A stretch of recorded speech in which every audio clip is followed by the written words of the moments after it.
When I was growing up, it's interesting. Before I got here, I learned that there were a couple folks in the area who I knew differently as a kid. One of them was Lori Hayes. But now she's Lori Whitney. She's right there. Another one was Jennifer Tibbetts, who I believe is now Jennifer Shook. And both of them attended First Pres LaGrange before I got here, and then they both moved away, and then now the Whitneys are back. But before they attended First Pres LaGrange, they attended First Pres Marietta. And they knew me not as this, but thanks to Deb Sargent, if you go in the hallway on one of our new banners, there's a picture of a little pipsqueak with some teeth. Let's be clear, he has some teeth. And it was me. And that is who Lori knew growing up. Lori went to high school and youth group with my sisters. I had 3 older sisters. She knew them better than she knew me, probably growing up. But one thing we did have in common was that we had a pastor. We had a number of pastors. Our youth pastor, Robert Hay. But we had a pastor named Jim Speed. And roughly 5:30 a.m. last Sunday morning, Jim Speed, at the age of 95, died in Marietta. He baptized me. He confirmed me. He participated in my ordination and installation services. He co-officiated our wedding. He was a titan, Jim Speed, a titan in the Southern Presbyterian Church. And he was a friend. And he was a significant mentor in my life. There were certain ways, Dr. Speed, as we call him, there's certain ways, certain mannerisms by which he approached his craft. And some of them, if you were to hear, and I'm not comparing myself in any way to him because he is way up here, but there are some parts of him that have certainly made their way into my preaching. Like his voice would crescendo when he would make a point, and he would lean over like this. And then all of a sudden, his voice would change. And you could always tell when he was getting toward the end of his sermon because his voice would drop. He had a low, kind of gravelly voice.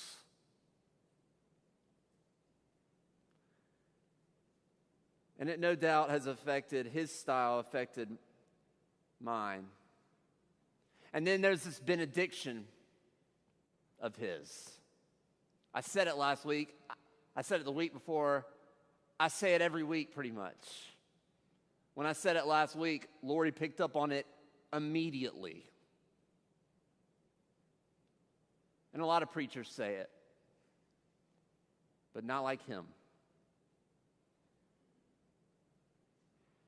When you grow up and you hear somebody like that do something so very well over the years, it's hard not for you to try to imitate what they do. How else can you do something as well, if not exactly like that person? But I've always held that intention with what my preaching professor said.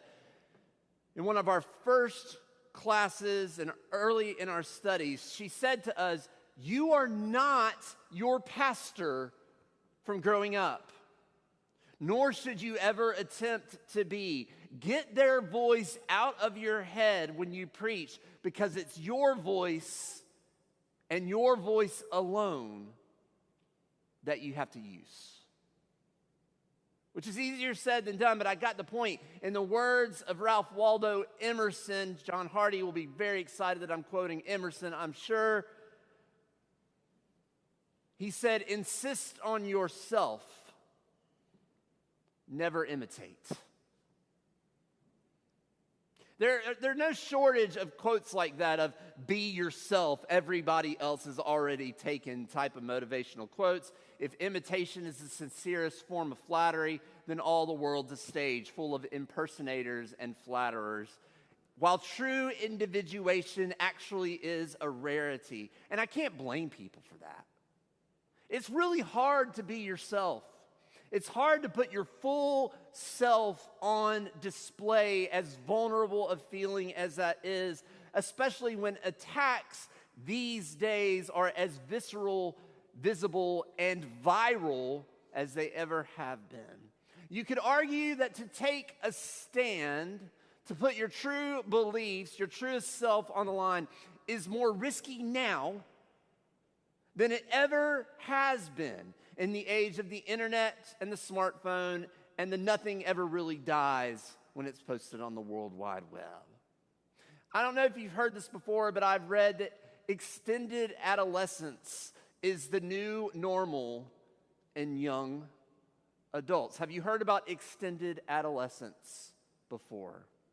Extended adolescence is this notion that people in their 20s and 30s, and if you're in your 20s or 30s, I'm not trying to paint broad strokes here. It's more of a statistical thing. But people in their 20s and 30s are taking longer these days to marry, to parent, to commit to certain lines of work or vocations than they have in previous generations. Now, I'm no mental health counselor. I'm no therapist. I'm nothing like that.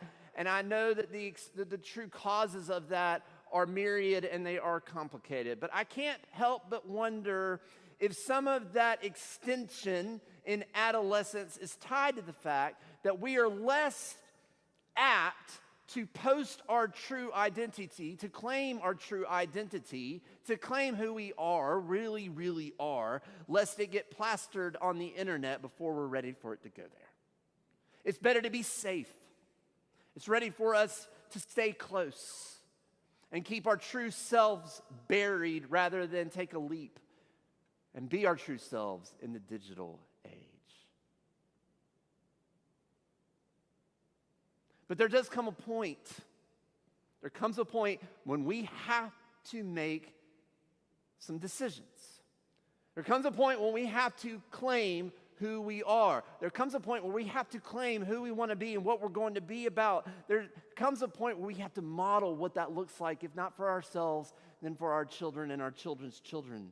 And I say all that because that's what's going on here in 1 Peter. That is what this writer is addressing. This writer is saying to this church, you are at a time in your existence when you need to claim who you are. Things aren't easy. You are being persecuted for what you believe. I get it. It's not easy, but it's time for you to take a stand for who you really are. And it could have gone a number of different ways, really. They could have chosen to blend in. The early church that Peter was addressing, I'm going to call the author Peter. The early church that Peter was addressing could have just chosen to blend in, and you can't blame them. Better to blend in and survive another day rather than to suffer persecution at the hands of the Romans. But that's not what 1 Peter says for them to do. 1 Peter says, yeah, you got to respect what's going on with the authorities, but you cannot conform to the values of the world and of the empire. You cannot be like them. Render to no one evil for evil. Strengthen the faint-hearted, support the weak, help the afflicted, and honor all. Be holy. You have to be a people set apart. You are a royal priesthood. And so because of that, there is a different set of expectations for you. You have to take the high road. You have to choose the ways of light instead of darkness. You cannot imitate Rome. You cannot imitate the empire. Dr. Speed never said imitate, I guarantee it. But you can't imitate them. You cannot blend in, because if you do, you will be like everybody else, and everybody else is already taken. But it's not easy, I know. It is not easy putting yourself out there. It is not easy. And I know this. I struggle with it myself. Every Sunday I have a ritual. And I don't really particularly like this ritual, but I have a ritual. I make plans after church and after whatever we eat. I make all these plans to go and be productive. Maybe I'll work in the yard, or maybe I will go on a run, or maybe I will make something of myself for once. And yet, what do I do every Sunday? I sleep.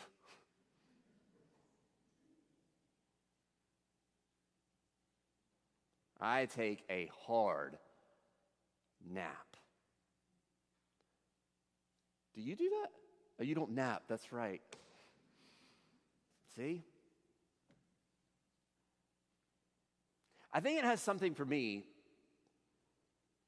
to do with standing in this spot most Sundays, where the expectation is for me to let you know what I think about the scriptures and the state of the world. And every Sunday, preachers like myself and Jacob have to put ourselves out there. It is such an odd thing to do when you think about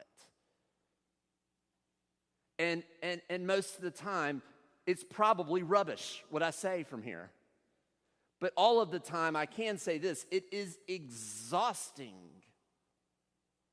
to put yourself out there. But I say this because I do believe that there's somebody out there here who struggles with claiming who you really, really are, or you struggle with what the repercussions might be if you do claim who you really, really are. In fact, I have served as one of the pastors here for almost 8 years, and so I can say it, I believe, with some sense of authority, that most, if not all of you, fall into one of those camps. And the thing is, we have a choice. We have a choice. We could play it safe. We could blend in. Maybe people won't notice us. Maybe people will overlook us. Or we could go a different route. And it is risky and exhausting and tough. I get it. But we could go a different route and look and be different in the world and lay claim to the radical faith that binds us all together. There's a quote that I read when I was getting ready for this sermon this morning. I really liked it. It's short, to the point, unlike my sermons, but it makes sense. And it says, people want to make a difference, but they don't want to be different. People want to make a difference, but they don't want to be different. And I think the writer of Peter knew that to be true, that in order to make a difference in the name of Jesus Christ, it means we have to be different. It means we have to act different. It means we have to look at things differently. And I believe that means, what that means for us as a church is that we together cannot blend in. We are a people set apart, it says here in Peter. We have to act differently. We have to do things a little differently than the rest of the world. We have to look out for people differently, a little differently than the rest of the world. We have to see things differently than the rest of the world, because that's what the Savior, who we are actually setting out to imitate, did. He did and saw things differently. And you know what? People might scoff and people might judge. In fact, they will judge and they'll ask questions. And if they do that, you know what I say? Let them. Let them do it. Let them blend in with the crowd. Let people feel what they're going to feel. We are not here to imitate them. We are here to decaffeinate them of that which fuels their cynicism, and to give hope to the world that there is a different way, even if that different way renders us vulnerable to the court of public opinion. The court of public opinion is what put Jesus up on that cross, and last I checked, he's the one we're here to imitate, not the crowd who got him wrong.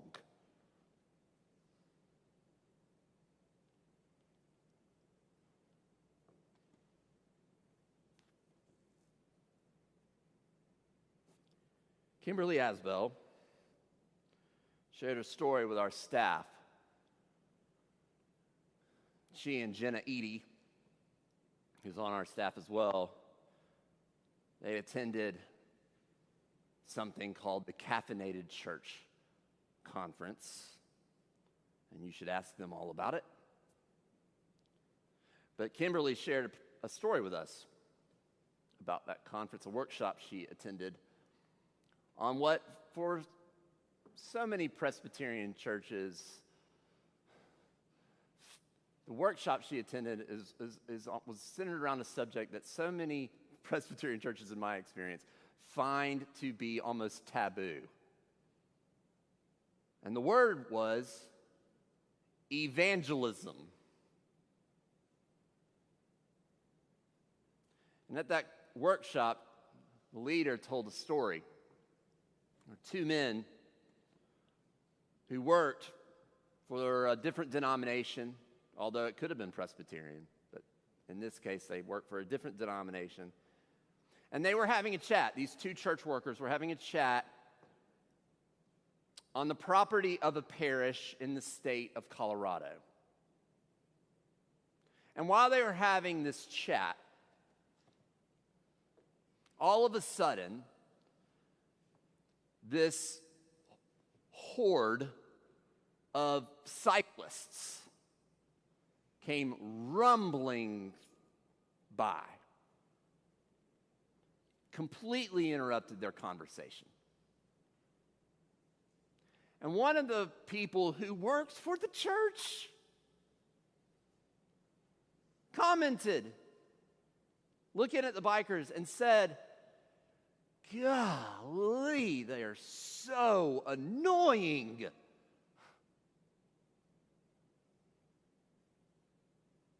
And the other man looked at him. Annoying? They're not annoying. They're your mission field.